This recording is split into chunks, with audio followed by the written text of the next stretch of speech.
বলি ও মান্টুর মা, কোথায় গেলে? চাটা তো একটু দেবে। বাবা, আমি সরকারি চাকরি করি, সেই সকাল থেকে ডিউটি, ভোর 5টায়, জানেন আপনারা? 5টায় গেছি আর এখন মাত্র 10টা বাজে, বুঝেছেন? আর মান্টু হলো তাই, বাবা দেখেছে, বাবা এসেছে, বাবাকে একটু জল দেবে, বাতাসা দেবে। এই গরমে আমি আর পারি না, যা গরম পড়েছে এখন। বাবা, বলি ও মান্টুর মা, চাকরি দেবে নাকি এখনই কি বাইরে থেকে আর করতে হবে, অর্ডার করতে হবে?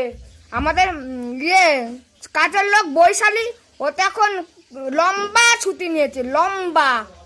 এখন মান্টুর মা, আমি তো সরকারি চাকরি করি, গর্বে এখন উবলে ফুলে হচ্ছে, তাই এখন আমি পেনশন পাই, পেনশন, বুঝেছেন? পেনশন পাই। বলি ও